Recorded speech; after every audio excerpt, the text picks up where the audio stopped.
ఇప్పటం కోసం వెళ్దామంటే మీరు కూర్చొని బ్లాకులు చేస్తారు. ఏ రోజు భయపడలా.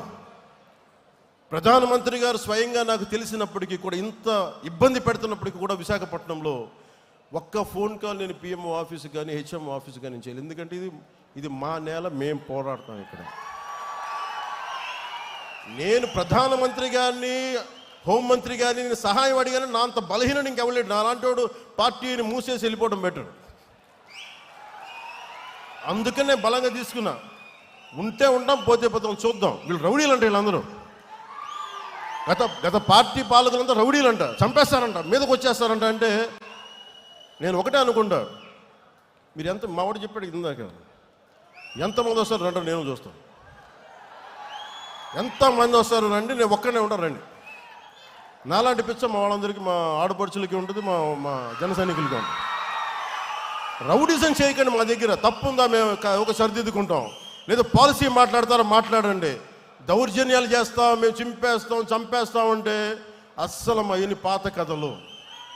మా రక్తం సలసల కాగుతూ ఉంటుంది. మా రక్తం భయపడం. వాటికి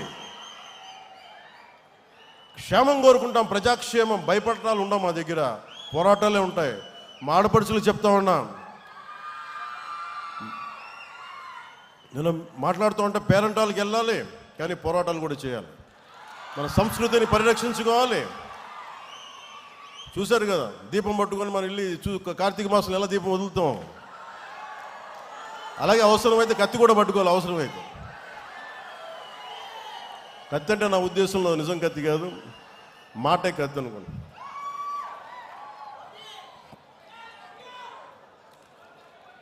అలాగే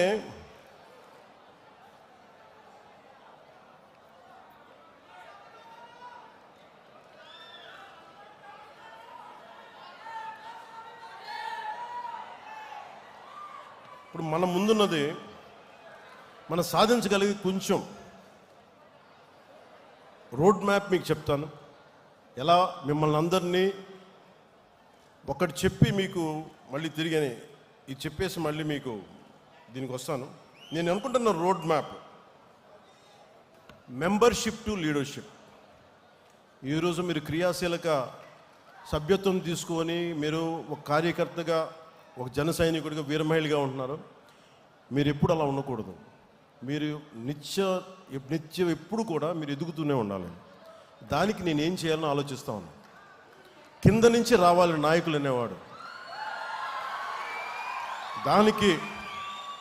దానికి నేను ఒక స్ట్రక్చర్డ్ ఫ్రేమ్వర్క్, శివుడి త్రిశూలం, పరమశివుడి త్రిశూలం ఉంటుంది కదా, ధర్మం శక్తి, ధర్మం, రహస్యం, అది ప్రతీక దానికి. అలాగే జనసేన ఇప్పుడు మెంబర్షిప్ కోసం చేయబోతున్నది వెరీ స్ట్రక్చర్డ్ ఫ్రేమ్వర్క్. అలాగే ప్రతి క్రియా సభ్యుడికి గుర్తింపు, నాయకత్వం, భద్రతతోటి ఈ త్రిశూల్ ప్రోగ్రామ్ని మన దసరా తర్వాత స్టార్ట్ చేయబోతున్నాం. అది ఎలా ఉంటుందనేది ఈ కొన్ని ముక్కలు మాట్లాడేసి మీకు తెలియజేస్తాను. ఎందుకంటే ఇది ఇంక మీరు అడగచ్చు, ఇప్పుడు దాకా నువ్వు ఎందుకు చేయలేదు అంటే నేను ఒకటే చెప్తాను. ఇందాక మన విజయనగరం నుంచి మన కుర్రోడు వచ్చి, జన సైనికుడు వచ్చి కూర్చోబెట్టి హుషారుగా మాట్లాడేస్తా ఉంటే నేను చెప్పాను, నువ్వు ఇంట్లో బాధ్యతలు నిర్వర్తించిన వాడు పార్టీకి ఏం చేస్తావు? మీ నాన్నగారు 2 ఉద్యోగాలు చేసి కష్టపడతా ఉంటే నువ్వు వచ్చి నా చుట్టూ తిరిగితే నాకు ఆనందం రాదు. నువ్వు ముందు బాగా చదువుకు, బాధ్యతలు నిర్వర్తించు. అంటే ఈరోజు 1.5 లక్ష రూపాయలు సంపాదిస్తున్నానన్నా అని అంటే నాకు అప్పుడు ఆనందం అనిపించింది. నాకు ఇప్పుడు you are welcome.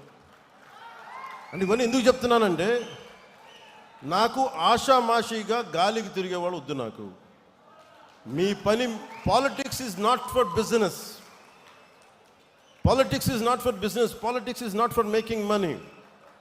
Politics is to do something, to take the next generation from here till the next step, next level.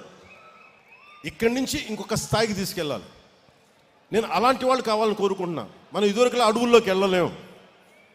కూర్చోబెట్టి కులం రంగు, మతం రంగు కూర్చొని పోరాటాలు చేయాలి. ఎంతకాలం చేస్తాం? కుల పోరాటాలు ఎంతకాలం చేస్తాం? మత పోరాటాలు ఎంతకాలం చేస్తాం? ప్రాంతీయ పోరాటాలు ఎంతకాలం చేస్తాం? కూడుగుడ్డ కావద్దా? ఉద్యోగాలు కావద్దా? ఉద్యోగ భద్రత కావద్దా? నాకు స్కిల్ డెవలప్మెంట్ కావద్దా? మరి దీనికోసం ఎవరు మాట్లాడతారు? మన కులపోడి చేస్తారు, జరుగుద్ది అక్కడెక్కడన్నా? అలా ఎప్పటికీ జరగదు.